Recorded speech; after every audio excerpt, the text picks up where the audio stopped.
All right, y'all. So I think that this exclusive clip, this scene that just dropped on IGN, I think, is from episode 2. I think it's from episode 2. I'll tell you why I think that in just a moment. Now, this is your spoiler alert for season 3, episode 1. What else? I'm going through the books as well. I'm on Path of Daggers. So just, spoilers around all that. Let's talk about it.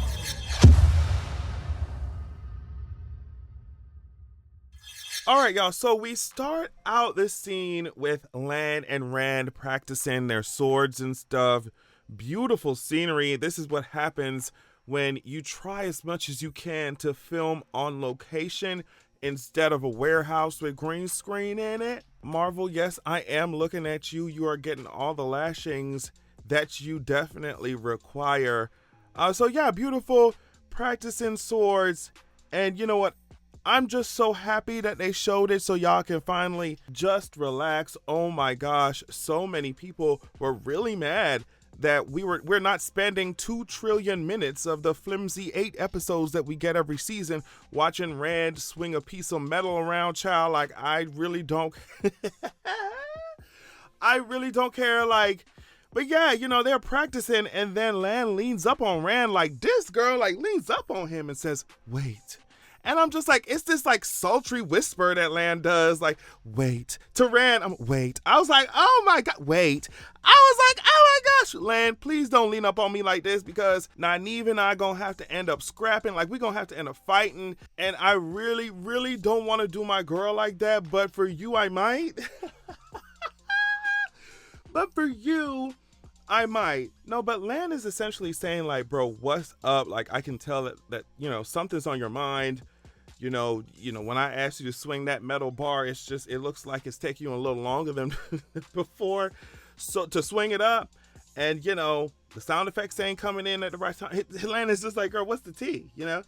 And Rand's like, I don't really want to talk about it. And Lan's like, all right, so watching them is Moiraine in this farmer's hat. She got on this farmer's hat, girl. And Egwene, right? Like, so, Moiraine with her church mother hat on clocks that Egwene has new bruises. And she's like, girl, what's the tea? I done healed all the ones that you had before. Like, what's going on? And then she asks if the bruises are from Rand. And now Egwene says no, and technically it is a lie, right? Now, the way that we know Egwene was technically lying is because, spoiler alert, Amazon did that online fan screening event thing, and showed us the entirety of episode 1.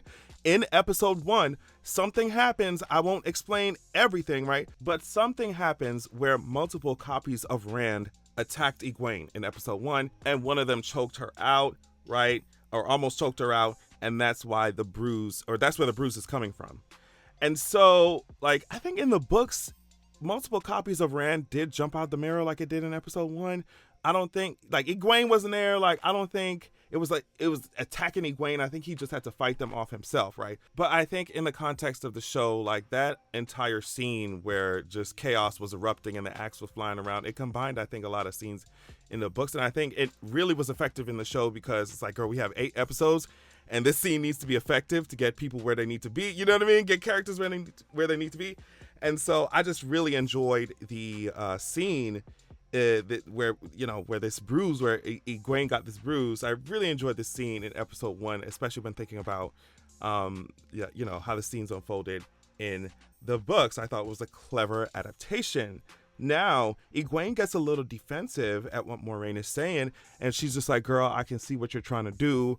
I'm not here. The reason I came out here was not to help you control him. I'm not here to be your little puppet. I'm here to protect him. And Moiraine is like, all right, girl, everybody's jumping at me. You know what I mean? What did I do? Moraine's like, girl, Rand dragging me, talking about he want to go home and I can't control him, nor I don't tell him what to do no more. You over here talking about, oh, well, I'm not about to help you control him. Moraine's like, what did I do? Moraine's like, oh my gosh, do y'all really think I'm a zealot? Like, what did I? Yes, Moiraine. We are suspicious of you, girl. Like, yes, we do think you are controlling. But Moraine's like, all right, girl, I know y'all mad at me, but, y'all can keep playing if you want to. You're the closest one to him, Egwene. You will be able to tell before anyone else when he's going mad, mama. Like, and you'll know that the more that he channels, the more the madness will take him. And that kind of like sobers Egwene up a little bit. Like, yeah, girl, I know. Clearly, because she's had to deal with, she's literally seen all these copies of Rand jump out the mirror. Like, you are with the Dragon Reborn, and that is heavy. That is heavy. So we cannot act like the madness is not here, mama. Let's not do that, because then we're just going to be caught off. I mean, he already gonna catch us by surprise, Rand is, but it's like, if we can be prepared, like if you can let us know what the tea is, Egwene, please do that. I think that's what Moiraine was saying. And okay, so Aviendha had been off hunting, right? And she found everybody some food. Everybody say, thank you, Aviendha. Thank you, Aviendha. Like, y'all would be lost without... she hunting and stuff. Like, she take care of y'all. Like, Aviendha take care of y'all. But she sees that Rand is practicing swords and stuff and kind of reacted like I do. I'm just like, boy, if you don't put down the metal bars and pick up the one power, bro, like, that's that's kind of what Aviendha was saying. She's just like, boy, this boy the Dragon Reborn, like, and he's just waving swords around. She's just, she wasn't here for it, you could tell. Then they get to talking about the prophecy, right? So Aviendha's like, your wetland prophecies are all so clean, so easy. The dragon will either save the world or destroy it. Like, that's what the wetlander prophecies are saying. But Moiraine is like, wait, sweetie, hold on. What do it be saying in your scriptures, hun? What's in your Bible? What's your Bible say? And Moiraine already got on her like evangelical church sister hat on, so she was in the mood to witness and all type of stuff. Like, she had her Bible open, right? Like, Moiraine was like looking through her scriptures and stuff, and she's like, girl, what you mean they ain't say that stuff? What do they be talking about? What do they be talking about in the waste in the threefold land? And Aviendha is like, Aviendha licked her finger, right? And she turned to Randulations. Season 3, episode 2. She looked in the Bible for Randulations, book Randulations, season 3, episode 2, and this is what she said. She said, the Karakarn shall spill out the blood of those who call themselves Aiel as water on sand, and he shall break them as dried twigs. Yet the remnant of a remnant shall he save, and they shall live. Aviendha said, these whitewashed prophecies you got in the wetland, in the way, like, that is, she's like, it's so real, it's so sweet and nice now, sis. She said, we gonna take a hit too, She said, our Karakarn is creation and destruction wrapped in one, balanced. It is my duty to return Rand al'Thor to the threefold land, to my home, so that he may save my people and destroy them. Then she says, the prophecy doesn't say that I must enjoy the task.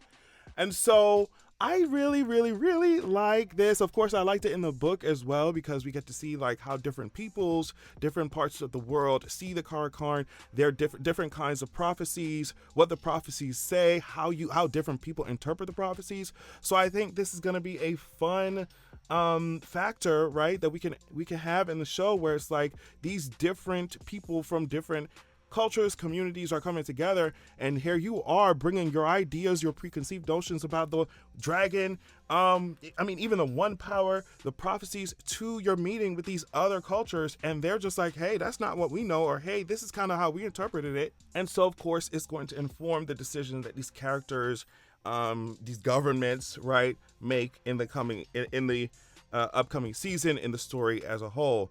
And of course, I like that aspect of it, of fantasy in general, where it reflects, how information travels through the world, or how different cultures will look at the same figure or the same event and have different interpretations of it.